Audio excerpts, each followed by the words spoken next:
What does it mean to structure your church for growth? To answer that, it's helpful to look at ways ineffective church structures inhibit growth.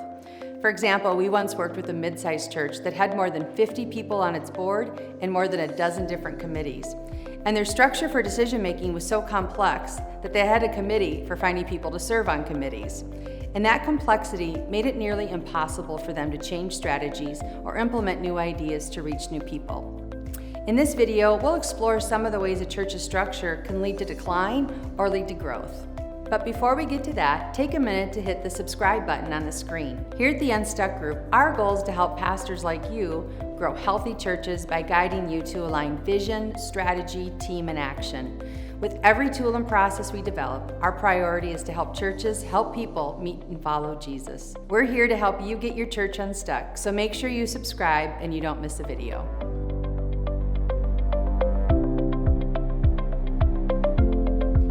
Amy, thanks for setting up the conversation. And I'm glad we're talking about structure today, because so many times when churches reach out to us, I think they call asking for help with future direction and ministry strategy, and they don't think about the importance of also addressing structure for health and growth. And I know you work with a lot of churches on staffing and structure. And so when a church begins with that foundational question of how do we structure for growth, where do you even begin the conversation? Yeah, well, what I like to do is start with the big picture in mind, and I lead our churches like you do through the strategic alignment pyramid, because for some of these bigger questions, especially around how to structure, there are some other questions that have to be answered first. And if I refer to our strategic alignment pyramid, the key word there is alignment. And so the foundational aspects of that, of course, answer the questions: what do we believe? That's our doctrine. What's our purpose? That's our mission. And third is all about making disciples. If we do the things of the ministry of the church, who are people becoming? And I say it's foundational because it's at the bottom of the pyramid, so those things really don't change. We might wordsmith them a little bit. But the directional level is really where the Unstuck Group engages with the church, the next big section of questions that have to be answered. And the first one, of course, is what's our vision? So where do we see God leading our church in the next couple of years? Above that is our organizational goals. What does success look like for our church, right? And those are usually yearly increments tied to that vision.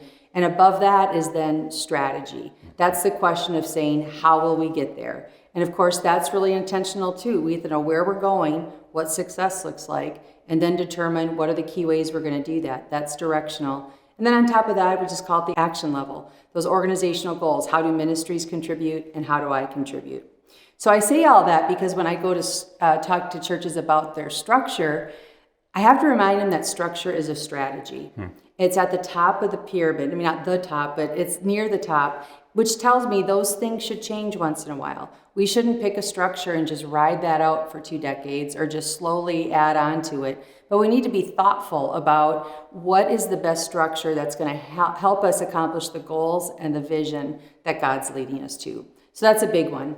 The second thing I wanted to say is that we have to think not just about our staff structure, but we have to think about the governance structure as well. Because if that is not aligned well, doesn't matter how we organize staff, it's not going to be very helpful. We have to get that top level of structure defined as well. So Tony, maybe I can turn it over to you. What are some of the common governance structure challenges that you see and run into? Amy, I'm glad you raised governance, because I think many times when we think about church structure, structuring for growth, we're thinking about staff structure, which is important, and we'll get to in this conversation.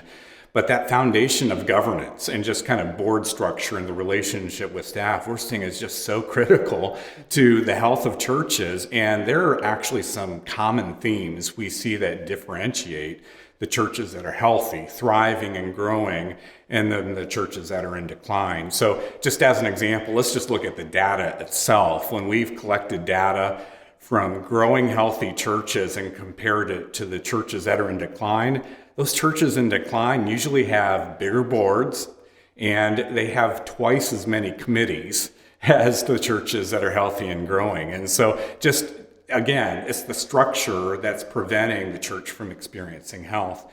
And then getting to the board itself, unfortunately, too many times we see It's just they haven't thought through the intentionality of who should be on the team. And I think that's where it begins. If you're trying to find health with your board, think about who is going to be on the board. What are some of the biblical qualifications? What are the commitments to the mission vision that we want to see? Just making sure we're bringing people with leadership gifts too to that board so that we get the right people on the board.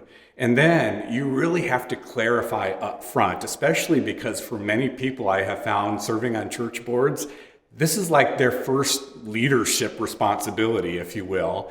And so they don't know what their role is. And so it's almost as if we as staff, as pastors, almost have to coach them. This is what your role is, and this is what our role is. And of course, for the board, we want to keep them more focused on the big picture, mission, vision, just overall spiritual health of the church. And then empower the staff, the senior pastor, to actually see the day-to-day ministry through. And I would include in that kind of shaping the strategy for how we engage our ministry. And really, that brings me to the biggest thing, biggest encouragement I could give to churches. If you're trying to pursue health, and you know that governance is a part of this, it can't just be about the accountability that the board is providing for the pastor and for the rest of the staff. They need to lean into that responsibility to encourage the senior pastor and then really empower the senior pastor to be all that God created him or her to be. Again, too many times, I think we're just thinking there's this checks and balances that need to happen between the board and the staff. And really, that shouldn't be the case. It really should be more about the board empowering the senior pastor to carry out the ministry. All right, Tony, well, let's move from that highest level of structure really to the next critical level of structure. In fact, you wrote an ebook about this years ago, Take the Lid Off Your Church. Yeah, Take the Lid Off Your Church. Yeah. And that's by developing a senior leadership team. And that's always been something that you've talked about as a component for being a healthy, growing church. So can you talk a little bit about what makes up a healthy senior leadership team? Yeah, so by the way, it's a quick, easy read. You ought to read it because we're not going to have a chance to go into the detail that I do in that short ebook. But here's the biggest thing that I've noticed going into churches, that oftentimes there hasn't been any thought to this level of leadership. And so usually there's the board, there's the pastor, there's this broad layer of pastors and ministry directors at the church, and then all of the rest of the staff and volunteers. And as the church grows, what ends up happening then is the senior pastor ends up with this broad span of care where it's 12 people, 14 different people reporting to the senior pastor, which is it's impractical, and it doesn't lead to health and strategy and execution going forward.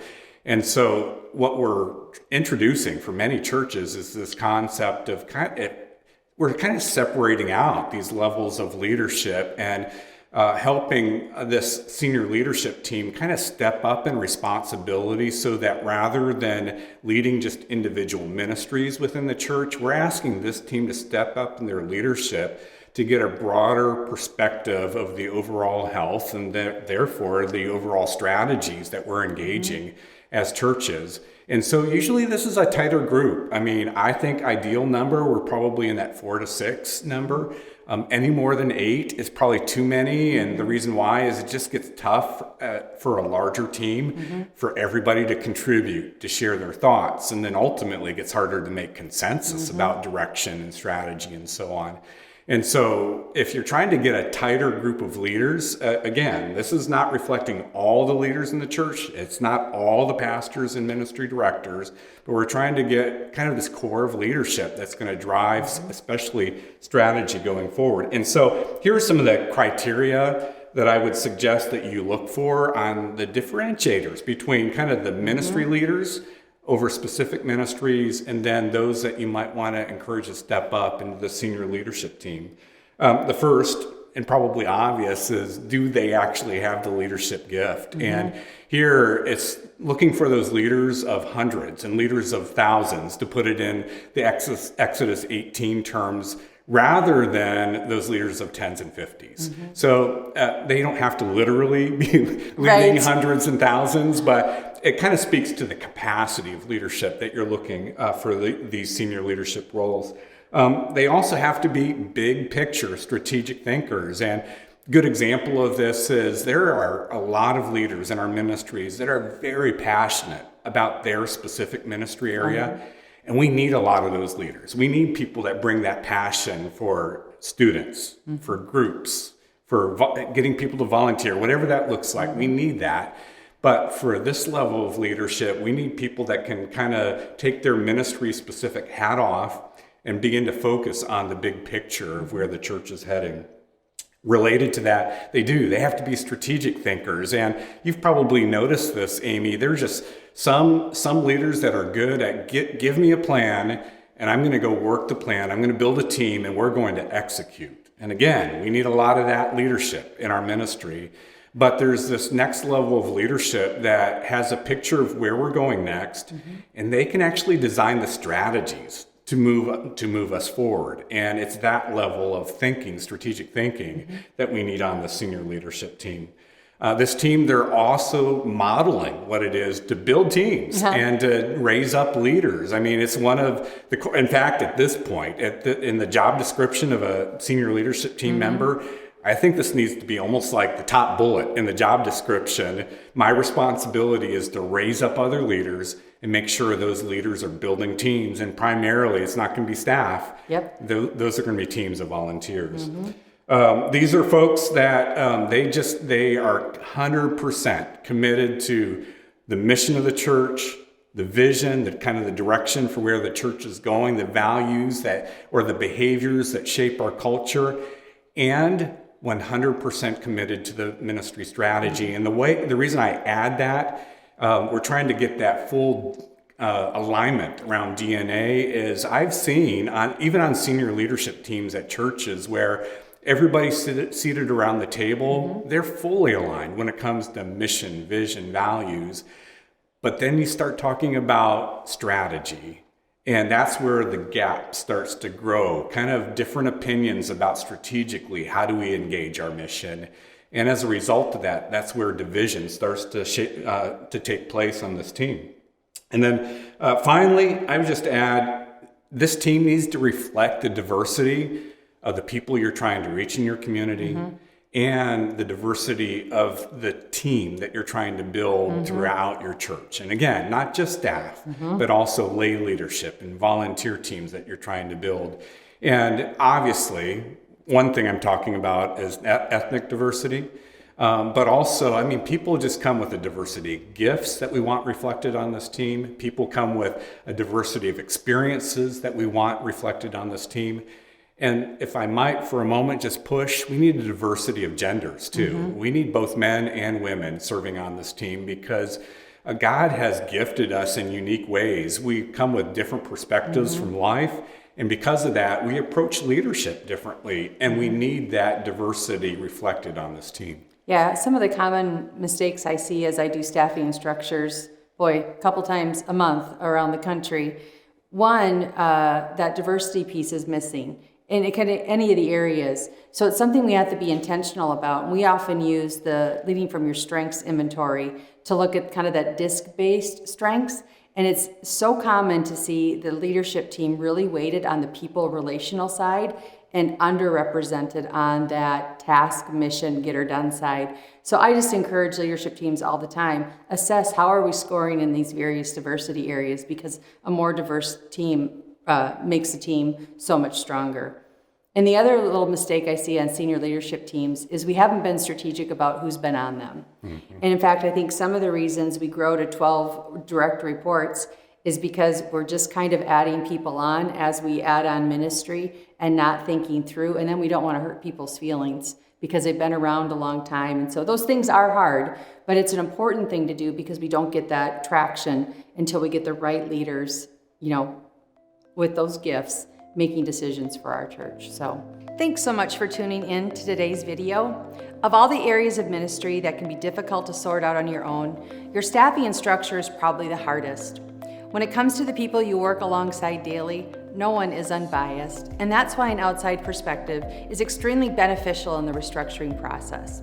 If you're a church leader looking to structure or restructure your church for growth, one of our experienced ministry consultants would love to help. To learn more, visit us at theunstuckgroup.com and make sure to subscribe to our channel for more church leadership videos like this.